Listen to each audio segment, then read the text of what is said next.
এখান থেকে ময়লাগুলো সরাতে হবে, আর নাইলে জনবিস্ফোরণ হলে এটা ভয়ানক অবস্থা ধারণ করবে, যেটার ভবিষ্যৎ দায়ভার আপনাদেরকে নিতে হবে।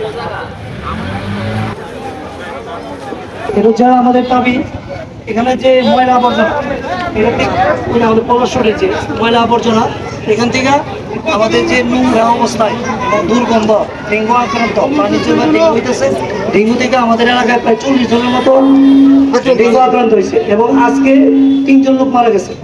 আমার আপন চাচাতো ভাই এই আব্দুল লতিফ রোডের একজন, আরেকজন ঘোড়াঘান্ডা, এরা যাই মসজিদের এখানে 3 জন লোক মারা গেছে।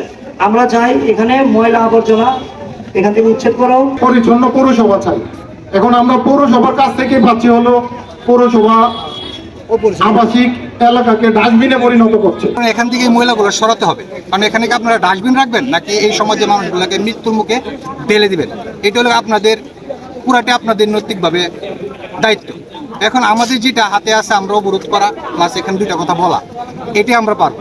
আমরা অসহায়, আমাদের তো আর কোনো কিছু না। আজকে ভাই মারা গেছে, কালকে হয়তো বা চাচা মারা যাবে, কিন্তু আপনাদের কাছে সবিনয় অনুরোধ এখান থেকে এইগুলো সরান, আর নাইলে জনবিস্ফোরণ হলে এটা ভয়ানক অবস্থা ধারণ করবে, যেটার ভবিষ্যৎ দায়ভার আপনাদেরকে নিতে হবে। আমাদের ভৈরববাসী, আমি শুনছি এখানে এসে 3 জন, যদিও দুপুরে শুনেছি 1 জন মারা গিয়েছেন ডেঙ্গুতে। এরকম পরিস্থিতি আসলে আমরা কেউ চাই না।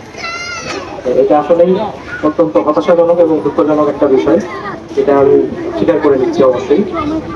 আর আপনারা আমাদের সাথে যারা নিয়মিতভাবে যাদের যোগাযোগ বেশি হয়, তারা আপনারা জানেন যে ভৈরবে আসলে সুনির্দিষ্ট কোনো ডাম্পিং স্টেশন নেই। যে কথাটা আসলে এই মাত্র আসলো যে পরিচ্ছন্ন পৌরসভা, এটাই হওয়া উচিত, মানে একটা পৌরসভার মোটো। তো এই যে ময়লাগুলো প্রতিদিন যে উৎপন্ন হচ্ছে, এই ময়লাটা যে কোথাও ফেলতে হবে, কোথাও যে প্রসেসিং করতে হবে, রিসাইক্লিং করতে হবে, এই ধরনের সুনির্দিষ্ট কোনো জায়গা ভৈরবের নেই। পলিথিনের ইয়েতে বৃষ্টির পানি পরেও সেখানে মশার কথাটা আসছে। তো এইগুলাকে যতটুকু মিনিমাইজ করে দেওয়া যায় সেটা আমরা কালকে থেকেই দেখছি।